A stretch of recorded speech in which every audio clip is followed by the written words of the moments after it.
네, 여러분 안녕하세요. 연미정입니다. 자, 이번 강의는요. 여러분 우리가 그동안 앞에서 배웠던 내용을 기출 테스트를 가지고 여러분들 다시 한번 복습한다고 생각을 하시면 되겠습니다. 뭐 강좌 수가 여러분들 부담이 너무 많이 되기 때문에 사실상 이 부분은 여러분들이 자기가 스스로 이 기출 테스트를 한번 풀어볼 수 있겠다. 뭐 해설지를 보고 풀어볼 수 있겠다라고 하시는 분들은요. 그냥 자체적으로 풀어보시고 넘기셔도 되는 강의예요. 그러나 이제 여러분들이 뭐 복습을 하시는 차원에서 다시 한번 조금 강의에 도움을 받고 싶다라고 하시면 뭐 활용하셔도 좋습니다. 자, 그러면 이제 이 부분은요. 306페이지로 오셔서 제가 뭐 모든 내용을 다 풀어드리고 싶지만 이렇게 돼버리면 여러분들한테 이 강의가 주는 압박감이 있을 거예요. 너무 힘들게 느껴지실 거기 때문에 제가 여러분들 좀 잊어먹었을 법한 그런 문제들 몇 문항만 좀 뽑아왔습니다. 그래서 한번 파트별로 한 4문항 정도, 그래서 여기서 이 강좌에서 한 8문항 정도 이렇게 다뤄보도록 할 거예요. 자, 보시면 선사부터 일제강점기 파트 중에서 자, 여러분들 요거 5번 문제 한번 가보도록 할게요. 가나 사이의 시기에 있었던 사실로 옳은 것을 골라라 라고 했는데 자, 가보시면 최후가 나왔네요.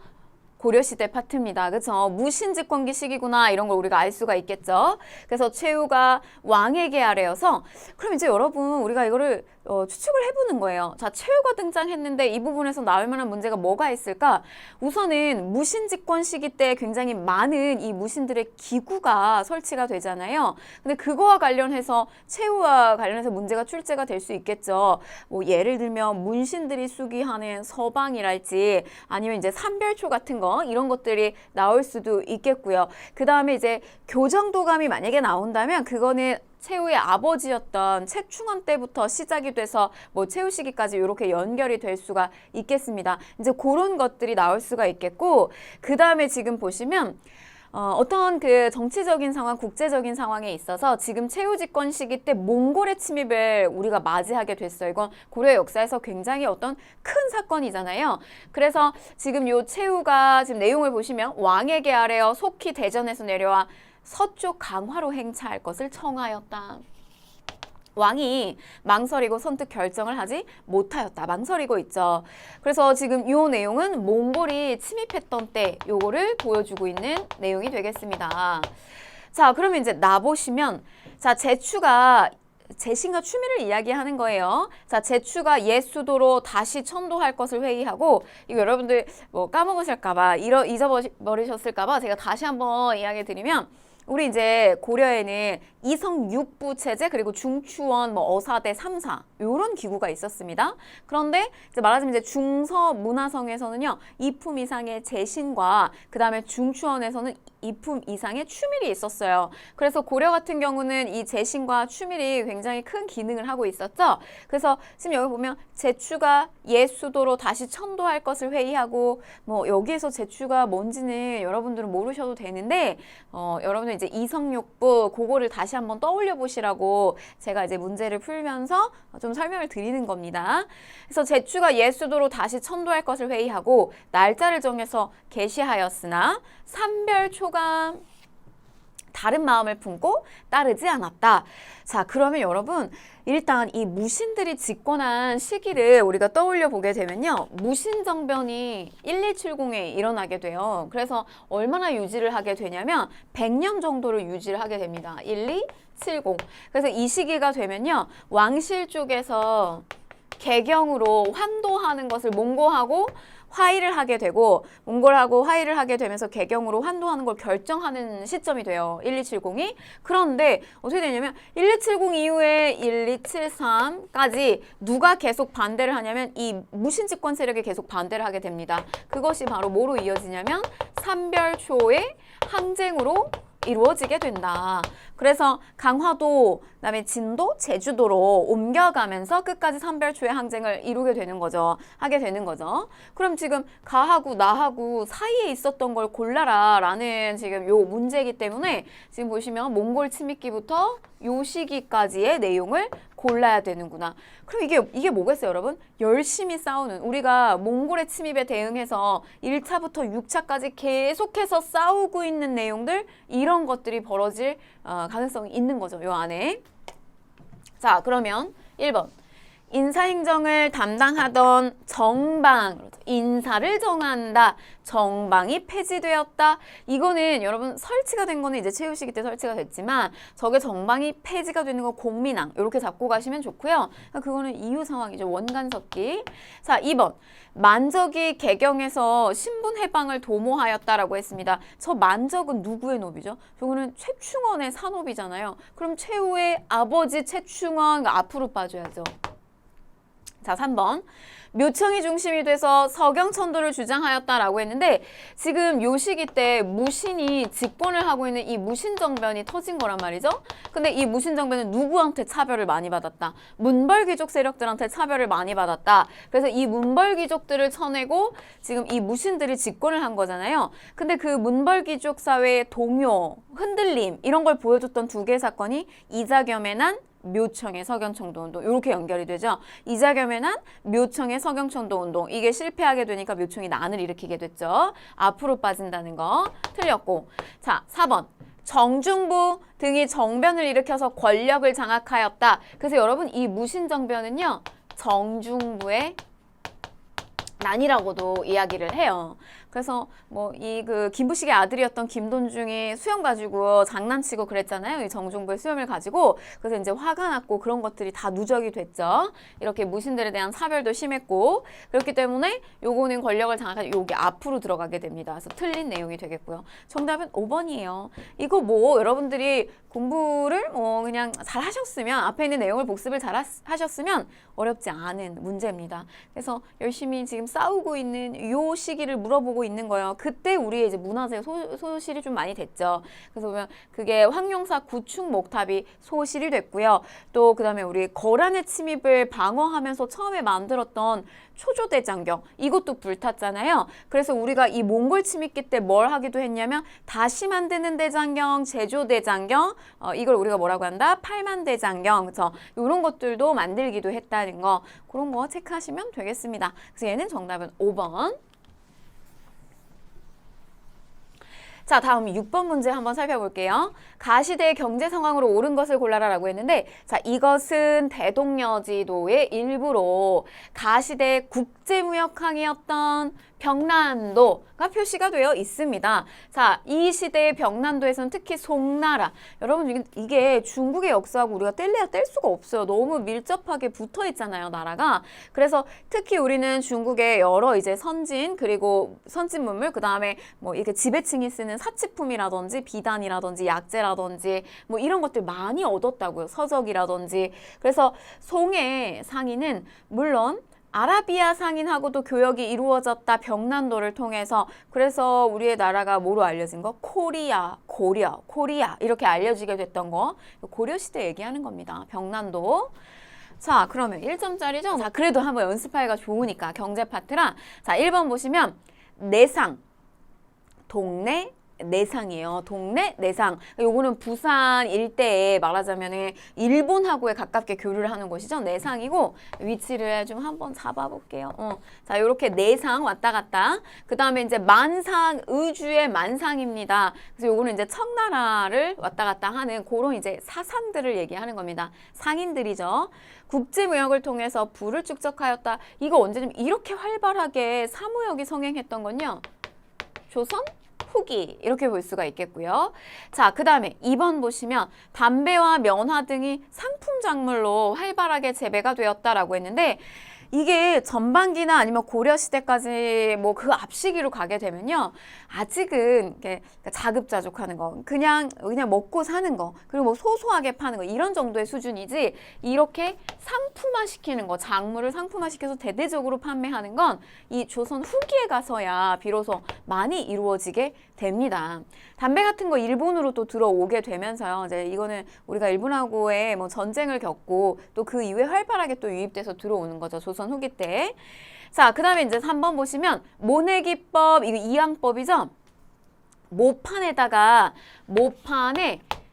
이렇게 이제 벼를 심는 그 기간 동안 벼가 자라가지고 수확을 할 수 있어요. 그러니까 시간을 조금 벌 수 있는 거죠. 그래서 이 모내기법을 하면서 벼와 보리의 이모작이 가능해지게 됩니다. 그러니까 이거는 언제냐? 근데 이게 성행하였다라고 했으니까 이것도 조선 후기가 되는 거예요.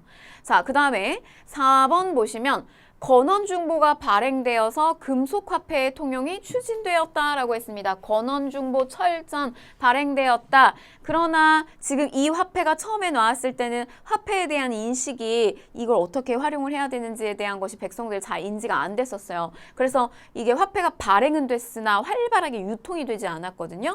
고려, 성종 시기 때 맞는 내용이죠. 그래서 정답은 4번이 되겠습니다. 자, 5번 보시면요. 설점 수세제 세금을 걷어가지고 이렇게 민간의 광산 개발이 허용이 된 거 조선 후기 시점입니다. 한 17세기 중엽 이후로 넘어가게 된다는 거. 조선 후기죠.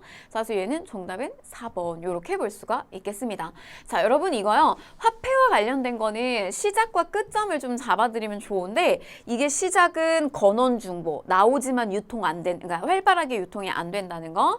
자, 근데 이게 어느 지점에 가서 조선 후기 때 가게 되면요. 여러분들 머릿속에 물론 앞에 화폐들도 있지만 특히 이 상평통보는 발행을 하면서 조선 후기 때 상업이 발달하게 되면서 같이 활발하게 유통이 됩니다. 이 상평통보는. 자, 이렇게 보시면 되겠고요. 자, 그 다음에 이제 7번 가보도록 할게요. 자, 가에 들어갈 내용으로 옳은 것을 보기에서 골라라 라고 했습니다. 자, 보시면 현존하는 가장 오래된 금속 활자본인 직지심체 유절이 관행됐어요. 자, 뭐 보자마자 딱 아실 수도 있는데 이거 역시 고려시대 파트죠. 제가 앞에 쭉 봤는데 이제 선사시대는 뭐 사실 다시 좀 다루기가 좀 그렇죠. 여러분들이 자체적으로 하실 수 있을 것 같고 그 다음에 이제 고대 파트도 앞에서 누적 테스트 하면서 제가 이제 몇 문항 뽑아서 했습니다. 그래서 이제 제가 스타트를 고려부터 했어요. 자, 문화사입니다. 고려 문화사죠. 우리가 여러분 금속활자, 최초의 금속활자다라고 하면은 금속활자본이라고 하면은 상정고급 예문이 있어요. 1, 2, 3, 4. 연도 외우기 쉬워요. 1, 2, 3, 4 상정고급 예문. 근데 현존하는이 붙게 되면 여러분들이 요걸 떠올리셔야 돼요. 직지심체 유절이 간행이 되었다. 자, 그리고 사천대에서 천체와 기상을 관찰했어요 라고 했습니다. 그럼 이제 요 시대는 뭐야? 요거 고려시기죠. 자, 그럼 이제 보겠습니다. 기억 보시면 요거 문제 가에 들어갈 내용으로 옳은 거. 그럼 이제 시대를 물어보는 거죠. 시대를. 그럼 고려시대고. 자, 그럼 이제 기억을 보시면 기기도서를 참고하여 거중기를 제작했어요. 거중기를 이용해가지고 그 노동의 어떤 힘을 훨씬 시간과 이런 것들을 절약시킬 수 있었거든요. 그래서 저걸 만들었냐면 이제 수원화성을 건축을 하게 됩니다. 그래서 이 뭐 기기도설 저 책을 저 거중기 만드는데 참고해라 라고 하면서 이제 줬던 게 정조가 저거를 정약용에게 이렇게 건네준 겁니다. 그래서 요거는 조선 후기와 관련된 내용이 되겠고요. 자, 그 다음에 이제 니은 보시면 화통도감을 설치하여 화약과 화포를 제작했어요. 이거는 최무섬이죠. 최무선. 그래서 뭐 진포대첩을 또 승리로 이끌게 되는, 그래서 왜구를 격퇴했던 거. 그럼 요거는 고려 맞는 내용이 되겠고, 자, 디귿 보시면 우리의 약재를 소개한 향약 구급방을 의서죠. 향약 구급방을 편찬을 했다. 그래서 요거는 고려시대 후방, 그러니까 고려시대 맞는 내용이 돼요. 여러분들 요거 비교해서 생각하셔야 되는데 향약 구급방이 있고요. 또 뭐가 있냐면 향약 집성방이 있어요. 향약 집성방은 언제? 요거는 세종 시기 때 향약 집성방. 그래서 향약 집성방, 농사직설 이런 거 전부 세종이잖아요. 요거는 고려 후기 때 향약 구급방입니다. 그래서 그거 두 개 자꾸 섞어가지고 여러분들한테 문제 잘 출제하니까 좀 다시 한 번만 잘 눈여겨서 보셨으면 좋겠어요. 우리 이거 그 팔만대장경 만들고 이럴 때 이제 대장도감을 설치하잖아요. 그 대장도감에서 이것도 같이 찍어낸 거예요. 향약 구급방 편찬한 거죠. 자, 그 다음에 이제 리을 보시면 농업기술혁신 방안을 제시한 임원경제지가 저술이 되었다. 이거는 서유구의 임원경제지인데 요거는 조선 후기 때 해당이 됩니다. 그래서 요거 정답 니은하고 디귿이 되겠네요. 3번 되겠고요. 자, 다음 8번 문제로 한번 가보도록 하겠습니다. 정도전이 나왔네요. 그럼 요거는 이제 조선시대로 들어간다. 이렇게 보시면 되겠습니다. 자, 정도전 남은 심효생 등이 여러 왕자를 해치렵게 하다가 성공하지 못하고 참영을 당하였다. 그러면 여러분 여기서 이미 답은 나와요. 뭐냐면 지금 이 정도전이 참영을 당한 거예요. 그럼 정도전 언제 죽었나? 1차 왕자의 난 때 참영을 당하게 되죠. 뭐 내용은 더 읽어볼 필요는 없습니다. 사실 이제 기록이 어디까지나 이제 승자의 기록이라 정도전이 잘못했다 뭐 이런 내용을 담고 있어요. 근데 내용을 보면 이에 정왕군이 도당으로 하여금 여러 관료들을 거느리고 소를 올리게 하였다. 후계자를 세울 때는 장자로 하는 것은 만세의 상도인데 전하께서 장자를 버리고 어린 아들을 세웠으며 정도전 등이 세자를 감싸고서 여러 왕자를 해치고자 했다. 그러니까 지금 이거는 뭐냐면 이 정왕군이 누구냐면 이방원이에요. 태종 이방원. 근데 정도전이 이방원 지지하지 않았잖아요. 우리 이거 이렇게 배웠어요. 왕권과 신권이 부딪혔다고요. 그래서 태종 이방원은 왕권을 강화하고자 하는 이런 이제 조선의 모습을 만들고자 했고 정도전은 신하잖아요. 그래서 신권을 강화하고자 하는 요게 이제 충돌이 되죠. 그래서 저 정도전이 이방원하고는 배다른 형제인 이 이방석을 지지하잖아요. 그런 과정 속에서 충돌이 생긴다. 이게 1차 왕자의 난이 되겠죠. 자, 그래서 뭐 정도전 어쩌고 저쩌고 잘못됐다. 다행히 천지와 종사의 신령에 힘있게 되어 난신이 참영을 다하였으니 원컨대 전하께서는 적장자인 영왕군을 세워서 세자로 삼으십시오라고 하였다. 저 영왕군이 누굴까요? 이방원이 잠깐 허수아비로다가 앉혀놨던 자신의 둘째 형이에요. 이방과 정총이 됩니다. 그래서 이렇게 된다는 거. 자, 그러면 이거 어디로 골라보면 될까요?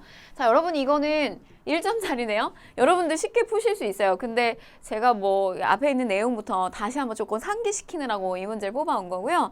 그럼 뭐 굵직하잖아요. 조선건국 그 다음에 세종이에요. 디테일하게 나오지도 않습니다. 정답은 2번. 이렇게 된다는 거. 이 한번 다시 떠올려 볼까요? 계유정난이에요. 요거는 우리 이제 수양대군이 단종을 끌어내리고 그다음 왕위를 찬탈하려고 하는 실질적으로 이제 권한을 갖게 되는 그런 이제 계유정난.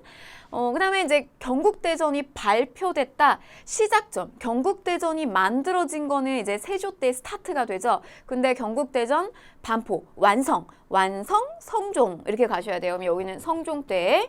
자, 그다음에 기묘사화 기억나세요? 제가 기묘한 사화다 이래가지고 주초이왕, 조씨가 왕이 될 것이다. 이거 나뭇잎 잎사귀 벌레가 막 뜯어먹는 그런 게 막 날아다니고 했다고 했잖아요. 조씨가 왕이 될 것이다. 조강조가 결국엔 사약을 먹게 되죠. 그래서 요거는 이제 중종 시기 때 해당이 됐던 4개의 사화 중에 하나가 되겠죠. 기묘사화. 자, 넘어가도록 하겠습니다. 자, 그럼 이제 여러분들 340페이지로 오셔가지고요. 기출 테스트 선사부터 이제 현대까지 포함하고 있는 내용들 좀 한번 문제 찝어봤습니다. 자, 다음 상황 이후에 일어난 사실로 옳은 것을 골라라. 자, 대한제국이 우리가 이제 근대 파트 제가 문제 가지고 왔고요. 대한제국이 여러 국가와 외교 관계를 단절한 것은 그럼 저거는 이제 뭐 얘기하는 거죠? 외교 관계를 단절했다. 을사늑약에 대한 이야기를 하고 있는 거네요. 우리의 외교권 박탈, 을사늑약, 우리의 의사가 아니라 일본의 폭력에 의해서 이루어진 것이다. 우리가 만국평화회의에 참석하여 이를 폭로할 수 있도록 귀국 총통 및 대표의 호의적인 중재를 부탁한다. 그래서 이거는 을사늑약에 대한 부당성 알리기 위해서 이거는 헤이그 특사를 파견하게 되잖아요. 고종의 명을 받고 이제 헤이그 특사를 파견하게 됩니다. 이때 나갔던 이들이 뭐 이상설, 이휘종, 이준 선생님 이런 분들이 가시게 되죠. 자, 그러면 다음 상황 이후에 일어난 사실로 을사늑약 이후의 상황 그리고 네덜란드 만국평화회의 헤이그 특사가 파견이 됐다. 자, 그러면 이후에 일어난 걸로 보시면 그게 이제 발각이 되잖아요. 근데 회의장 안에 이들이 들어가지 못했잖아요. 왜냐면 주변에 뭐 영국 이런 힘 있는 나라들이 전부 다 일본이랑 사전에 다 협의가 됐다고요. 그래서 오히려 안에 회의장 안에 들어가지 못했고 일본한테 알려지게 되면서 고종이 강제로 퇴위당하는 이런 상황을 맞이하게 되죠. 정답은 1번이 됩니다. 그래서 왕이 누구에게로 양이 된다? 순종, 우리의 마지막 왕이죠. 순종한테 양이가 되면서 요 시기 때 거의 뭐 동의도 없이 제대로 구하지도 않은 채로 이제 정미칠조약이 한일신협약이 체결이 됐다는 거.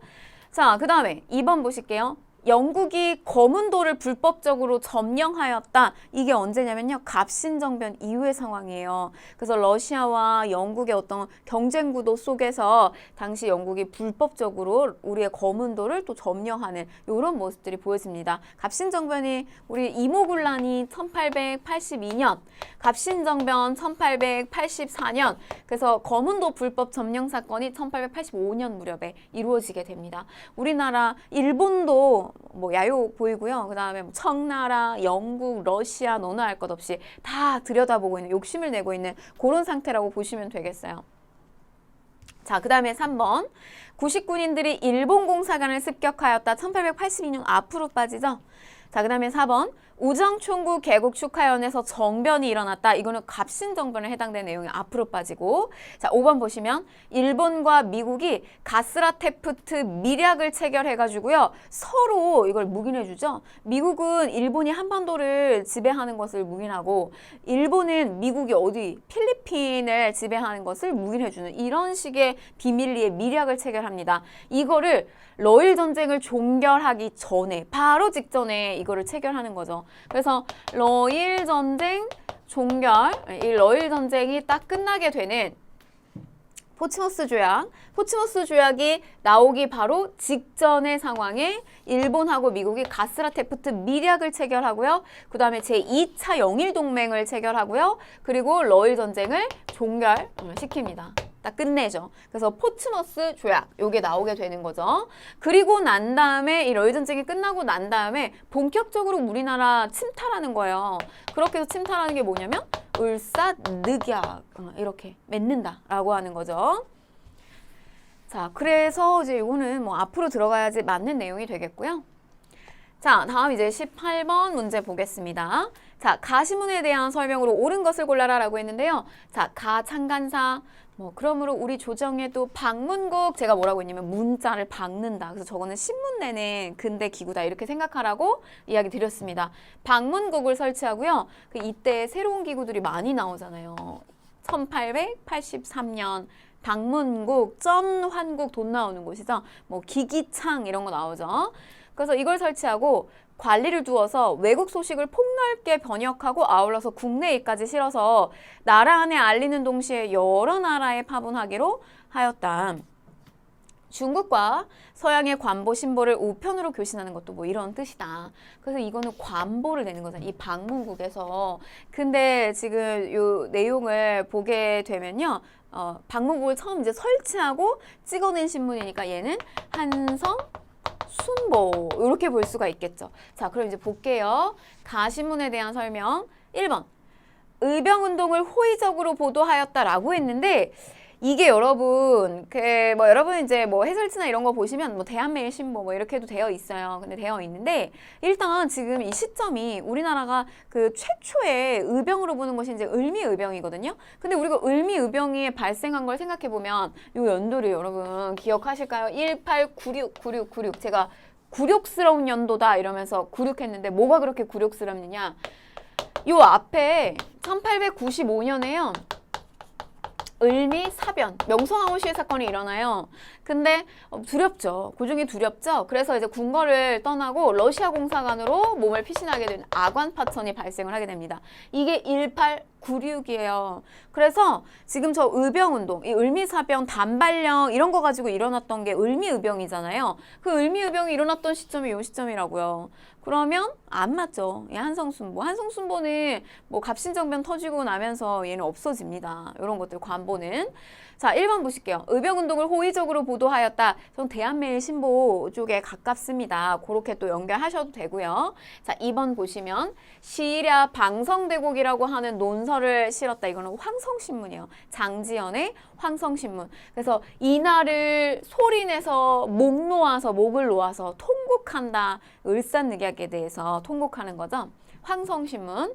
자, 그 다음에 돈을 갚자, 빚을 갚자. 국채보상운동을 적극적으로 후원했다. 그리고 특히 이제 일본에 대해서 대항하는 걸 아주 적극적으로 신문기사를 많이 실었던 신문이 당시 거기 그 영국인 베델과 양기탁이 같이 이걸 운영을 했었던 대한매일신보죠. 대한매일신보.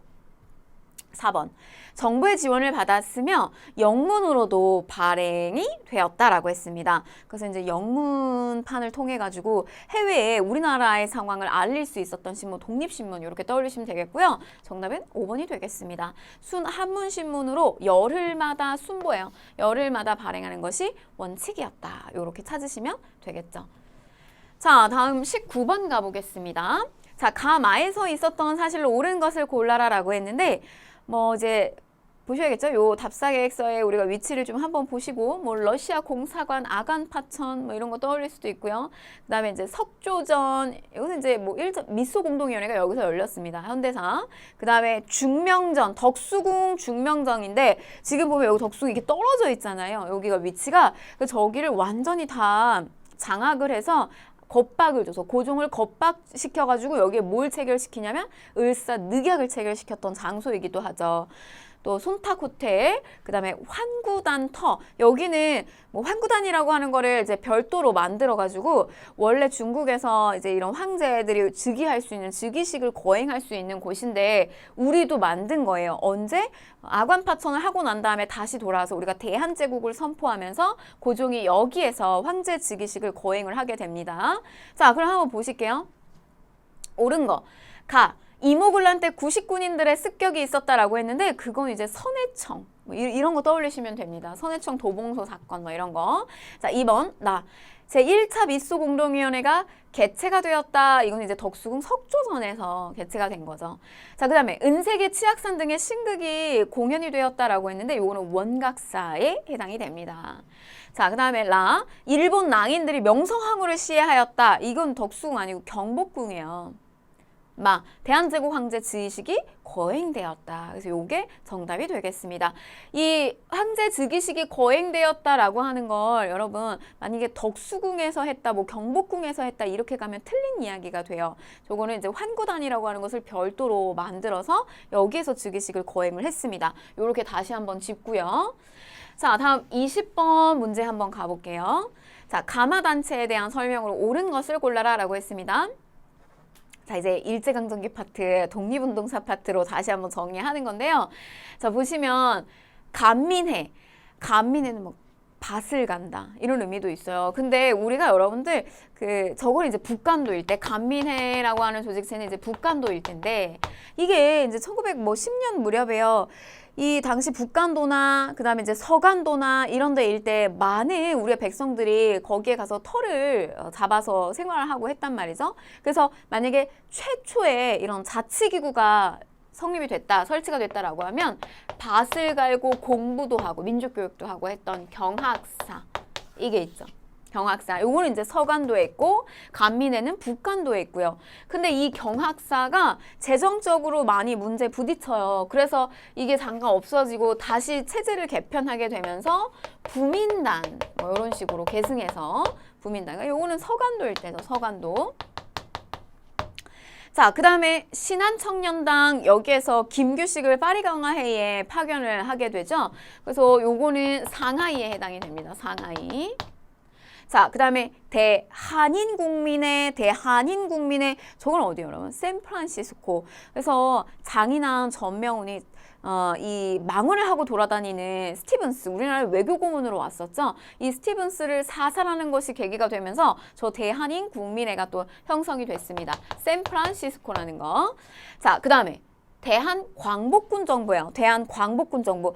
여러분들 머릿속에는 대한민국 임시정부가 강하게 자리가 잡히셨을 텐데 이 대한민국 임시정부보다 사실은 그 앞서서 최초의 망명정부다라고 하면 이게 먼저 나왔다고요. 어디에서?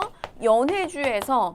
그래서 제가 연도도 알려드렸어요. 러일 전쟁 10주년이 되면서 저게 만들어졌다고요. 그래서 이 러시아 땅에서 일본에 대한 반감이 형성이 되면서 이 연해주 일대에 대한광복군 정부가 설치가 됩니다. 그래서 그게 이제 러일 전쟁 10주년이니까 러일 전쟁 1904년에 발생을 했고 1914년 무렵에 저게. 근데 잠깐 생겼다가 없어졌다. 왜냐면 1차 세계대전이 터지게 되면서 러시아하고 일본이 같은 편이 된다고요. 그래서 금방 사라지게 되는 망명정부였어요. 자, 그럼 이제 한번 볼게요.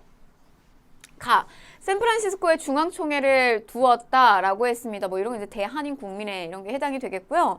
그 다음에 숙무학교를 설립하여 독립군을 양성하였다. 멕시코 숙무학교 이렇게 가야 되겠고, 그 다음에 권업신문, 이거 연해주일 때 성명회 성토한다. 우리의 지금 상황을 이상철 선생님 가셔가지고 조직 중심으로 꾸렸고요. 그 다음에 권업회. 여기서 독립운동단체 만들기 어려워가지고 이렇게 직업을 소개하고 알려주는 저런 권업회, 권업신문 이런 거 나왔습니다. 독립운동하는 단체죠. 28 독립선언서 이거 일본의 중심부에서 일어났던 거예요. 도쿄. 자, 이상설과 이동희를 정부통령으로 선임했던 망명정부, 대한광복군정부가 탄생을 했습니다. 연해주에. 그래서 요거는 맞는 설명이 되겠죠. 자, 다시 한번 가셔서 복습 좀 열심히 하셔야 되겠고요. 자, 우리 이렇게까지 했습니다. 자, 제가요, 그 현대사 부분에 우리가 바로 직전 강의에서 마무리를 지었기 때문에 그 내용을 또 같이 또 하는 거는 좀 의미가 없다 생각이 들어서 앞부분 여러분들 기억에서 많이 날아갔을 것 같은 내용을 끌어왔습니다. 그래서 여기까지 하고요. 우리 다음 시간의 주제는 이제 통합 주제로 들어갑니다. 약 이제 우리가 2강 정도가 남았거든요. 근데 그 2강은 여러분들 한능검에서 딱 요 부분만 하면 그냥 맞출 수 있는 거. 딱 요 정도의 공부 내용을 하게 되면 그냥 효율적으로 여러분들이 면문항을 맞출 수 있는 거. 그렇게 정리해서 여러분들한테 드리는 강의예요. 그러니까 꼭 마지막까지 잘 쫓아오셨으면 좋겠습니다. 네, 여기까지 진행하도록 하겠습니다.